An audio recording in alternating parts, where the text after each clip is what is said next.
राधे राधे। जय श्री कृष्णा। आज श्री जी की कृपा से श्री कृष्ण चैतन्य महाप्रभु जी के चरित्र का भाग 24 है। जैसा कि हमने कल देखा कि जो नदियावासी के जो निंदक थे उन्होंने चांदकाजी से जाकर शिकायत कर दी महाप्रभु के कीर्तन के बारे में, और वहाँ से उस चांदकाजी ने कई लोगों को भेज दिया और वैष्णवों को क्षति पहुंचाई, जिसको सुनकर महाप्रभु जी क्रोध में आकर, क्रोध में नहीं, ऐसे ही सीख देने के लिए, कृपा करने के लिए वे यात्रा करते हैं, कीर्तन यात्रा शुरू करते हैं। और यात्रा करके वे उस चांद काजी के घर पहुंचते ही हैं, भवन पहुंचते हैं। फिर आगे हमें सुनना था। तो जब वे भवन से पहुँचे तो चांद काजी तो डर गया था कि अब क्या होगा, मैं कैसे बचूंगा, उनके इतने वैष्णव मुझे मार देंगे, उनके इतने भक्त मुझे परेशान करेंगे। वो इन सब बातों से डर कर कि कहीं उनके वैष्णव उसको परेशान करेंगे, तो इस बात से डर कर वह छत के ऊपर चला गया था और सैनिकों को कैसा कह रहा था कि मुझे किसी तरह इनसे बचाओ, लेकिन सैनिक तो चुपचाप भाग गए। फिर एक सैनिक ने कहा था कि आप जाइए, अब उनके चरणों में लोट-पोट होकर माफ़ी मांगिए। तो अब चांद काजी क्या करता है, चांद काजी नीचे जाता है जहाँ पर जो महाप्रभु जी थे वो एक तरफ द्वार पे बैठे थे और निताई महाप्रभु जी एक द्वार पे बैठे थे। तो चांद काजी गया नीचे, उसने द्वार खोला, और जैसे द्वार खोला है, वृंदावन दास ठाकुर बताते हैं कि जैसे ही चांद काजी ने दरवाज़ा खोला था, द्वार को खोला था, तो वो गौरांग महाप्रभु जी की सुंदरता को देखकर ही भाव विभोर हो गया। वो खो गया, उसे कुछ अता पता नहीं था कि वह किस लिए आया था, क्यों आया था, सब भूल गया, बस उनकी सुंदरता को ही देखने लग गया।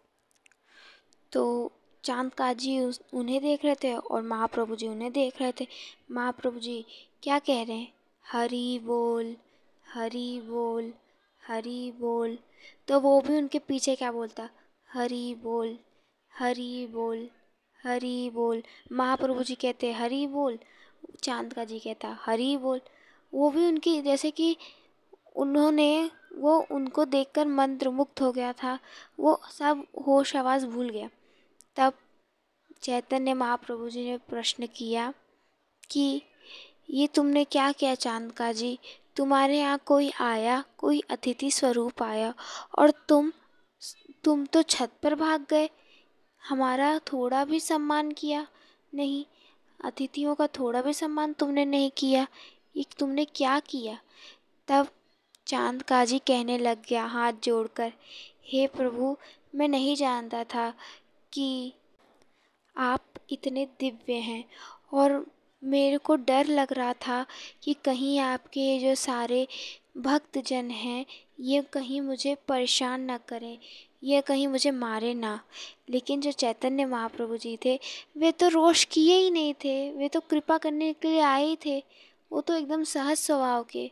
तब वे कहने लग गए चैतन्य महाप्रभु जी की, तुमने हमारे कीर्तन पर रोक लगाने की सोची, तुमने कई वैष्णव जनों का घोर करताल तोड़ दिया, तुमने कई वैष्णव जनों को अपमानित किया, तुमने गौ हत्या की, तुमने ये सब क्यों किया। तब जो काजी था वह कहने लग गया कि हे महाप्रभु, मुझे आप ही के लोगों को, आप ही के नदी वासियों ने, नवद्वीप वासियों ने ही, आपके ही धर्म के लोगों ने मुझसे यह कहा कि आप व्यभिचार करते हैं, आप गलत काम करते हैं, आप इधर का काम उधर और लोगों को धर्म बदलते हैं, इसलिए मैंने उन सबको भेज दिया था। तब महाप्रभु से वे कहने लग गया कि महाप्रभु जी, मैं आपको एक बात बताना चाहता हूँ जो कि मैंने अभी किसी को नहीं बताया है। तब महाप्रभु जी कहे कि बताओ क्या बात है। तब वो कहने लग गया कि महाप्रभु जी, मैंने एक स्वप्न देखा था उसी रात्रि, जिस रात्रि मैंने आपके वैष्णव जनों को कीर्तन करने से रोका था, उनको अपमानित किया था और कई अपराध किए थे। उसी दिन मैंने एक स्वप्न देखा था कि मैं आपके यहाँ कोई भगवान है जो जो आधा इंसान है और जो जिनका सर शेर की तरह है और नाखून बड़े बड़े हैं, आधा इंसान ऊपर शेर की तरह। वही वही मेरे मेरे स्वप्न में मैं आए थे। उन उन आपके उन देवता का नाम क्या है? तब निताई प्रभु जी कहे कि वो नरसिंह भगवान है। तो कहे हाँ हाँ, ये नरसिंह आए थे। उन्होंने क्या किया, मैं वो मेरे पास आए और मेरी छाती पे बैठकर मेरे सीने पर अपने पंजों की छाप मार दी और फिर कहने लग गए कि तूने ही मेरे वैष्णव जनों को दुख दिया, तूने गौर महाप्रभु जी के भक्त जनों को दुख दिया, उनके कीर्तन को रुकवाया, तुझे ऐसी ही सज़ा मिलनी चाहिए। तब यह बात उसने, ये सारी बात जो स्वप्न में हुई थी, ये सारी बात उसने महाप्रभु जी को बता दी और यह भी कहा कि महाप्रभु जी एक बात बताऊं? तो महाप्रभु जी कहे हाँ बताओ। तो वो कहने लग गया कि महाप्रभु जी, आज जो वो छाप है वो अभी भी मेरे सीने पर है, उनके उन पंजों की छाप अभी भी मेरे सीने पर है। तो आप बोले तो मैं आपको अपना सीना दिखा सकता हूँ जिस पे वह छाप है। तो महाप्रभु कहे अच्छा। तो चांद काजी ने अपना कपड़ा उतारा और दिखाया कि हाँ, और दिखता भी है कि चांद काजी के सीने पर प्रभु नरसिंह भगवान की छाप थी। तब सब कहने लग गए अरे वाह, इस पर तो साक्षात नरसिंह भगवान ने कृपा कर दी, साक्षात श्री कृष्ण हमारे गोविंद जू ने इस पर कृपा की है। कितनी बड़ी बात है जो इस पर अपने नाखूनों के छाप देकर इस पर कृपा कर दी। तो वहाँ पर चांद काजी ने अपने दोनों कान को पकड़कर महाप्रभु से माफ़ी मांगी और कहा मुझे क्षमा करें महाप्रभु, आज के बाद मैं आपके एक वैष्णव जनों को परेशान ना करूँगा और एक भी किसी को भी मैं परेशान नहीं करूँगा, इसलिए महाप्रभु जी मुझे माफ़ करें।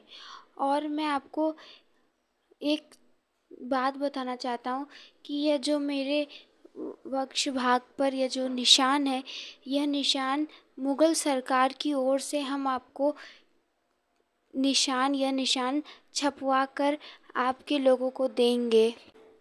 तो आज भी वह जो चिन्ह है शेर के पंजे का, वह चिन्ह आज भी गौड़िया संप्रदाय के अंदर चलता है। जब कीर्तन होता है तो वह चिन्ह ज़रूरी होता है, वो चिन्ह सबको दिखता है। जब कीर्तन होता है गौड़िया संप्रदाय में तो वह चिन्ह का सबको दर्शन होता है, वही चिन्ह जो चांद काजी के सीने पे था। तो महाप्रभु जी ने फिर चांद काजी से कहा कि मैं तुमसे कुछ आज्ञा मांगता हूँ। चांद काजी कहने लग गया आप महाप्रभु जो भी आदेश देंगे उसे मैं क्यों नहीं मानूंगा। तो महाप्रभु जी पहली बात कहते हैं कि आज के बाद तुम किसी भी वैष्णव की संकीर्तन को नहीं रुकवाओगे। तो चांद काजी कान पकड़ के कहने लग गया कि महाप्रभु आज के बाद मैं ऐसा कभी भी नहीं करूँगा, मैं किसी भी वैष्णव जन की संकीर्तन को नहीं रुकवाऊँगा। तब महाप्रभु जी दूसरी आज्ञा मांगते हैं, कहते हैं कि आज से कान जी तुम किसी भी व्यक्ति का धर्मांतरण नहीं करोगे, उसका धर्म नहीं बदलोगे, क्योंकि तुम ऐसा करते हो इसलिए आज के बाद तुम ऐसा मत करना। तब कांजी कहा हाँ, आज के बाद मैं ऐसा कुछ नहीं करूँगा। तब तीसरी आज्ञा देते हैं महाप्रभु जी कि तुम हमारे हिंदू समाजी ग्रंथों को आग में डाल देते हो। तब कांजी कहा कि महाप्रभु जी आज के बाद मैं यह भी ना करूँगा। तब चौथी आज्ञा देते हैं जो कि आखिरी आज्ञा होती है कि महाप्रभु कहते हैं कि तुम गौ हत्या नहीं करोगे, तब काजी कहा कि आज के बाद मेरे वंशज भी गौ हत्या नहीं करेंगे। मैं स्वयं न क्या, मेरे वंशज भी आज के बाद यह पाप नहीं करेंगे। तब कांजी ने महाप्रभु जी की वे सारी जो 4 आज्ञा थी उसे मानी। अब जो महाप्रभु जी थे वे जाने लग गए। तब तो चांद काजी महाप्रभु को रोक कर कहने लग गया, महाप्रभु रुकिए, आपने सब पर कृपा करी, उन दुष्ट जगाई मदाई पर भी कृपा करी। क्या आप मुझे ऐसे ही छोड़ के चले जाएंगे? मुझे अपने प्रेम नाम को नहीं देंगे? मुझ पर आप कृपा नहीं करेंगे? तब महाप्रभु जी ने उसकी यह बात सुनकर महाप्रभु जी ने उस पर कृपा की और श्री कृष्ण नाम को सुनाया और उस पर कृपा कर दी। और तब चांद काजी को भगवान का नाम प्राप्त होता है। तब चांद काजी दूसरी भी मांग करता है कि महाप्रभु अब मेरी एक मांग और पूरी कर दीजिए। तो महाप्रभु कहे, कौन सी मांग? तो चांद काजी कहा कि हे नाथ, मेरी एक यह ख्वाहिश है कि मैं जब प्राण छोड़ूं तो मैं आपके चेहरे को देखकर, आपका दर्शन पाकर तब मैं अपने प्राण छोड़ूं। और यह बात सच है कि जब चांद काजी के प्राण निकलने लग गए थे, जान जा रही थी, तब महाप्रभु जी ने उसको दर्शन दिया था और उसको परम गति प्राप्त हुई थी। तो ऐसे चांद काजी पर महाप्रभु ने कृपा की, जगाई मधाई सब पर कृपा की, ऐसे सारे भक्तों पर कृपा की, दुष्टों पर कृपा की। और कहा जाता है कि जब महाप्रभु जी कहीं भी कीर्तन करने जाया करते थे तो चांद काजी पहले वहाँ पर सोहनी सेवा करता था, जहाँ पर महाप्रभु जी अपने पद चिन्हों को रखने वाले होते थे। ऐसे वह महाप्रभु जी का बड़ा भक्त बन गया था। तो अब जो सारे निंदक सोचे थे कि चांद काजी तो इनकी टोलियों को, महाप्रभु जी के भक्तों को भगा देगा, लेकिन ये तो उल्टा उसके ऊपर पड़ गया। तो ऐसे आज की कथा को, आज के प्रसंग को यहीं पे विराम देते हैं। श्री जी की कृपा से कल हम और भक्तों पर कैसे कृपा हुई और भक्तों पर कैसे चैतन्य महाप्रभु जी ने कृपा करी, हम यह देखेंगे। तब तक के लिए राधे राधे, जय श्री कृष्ण।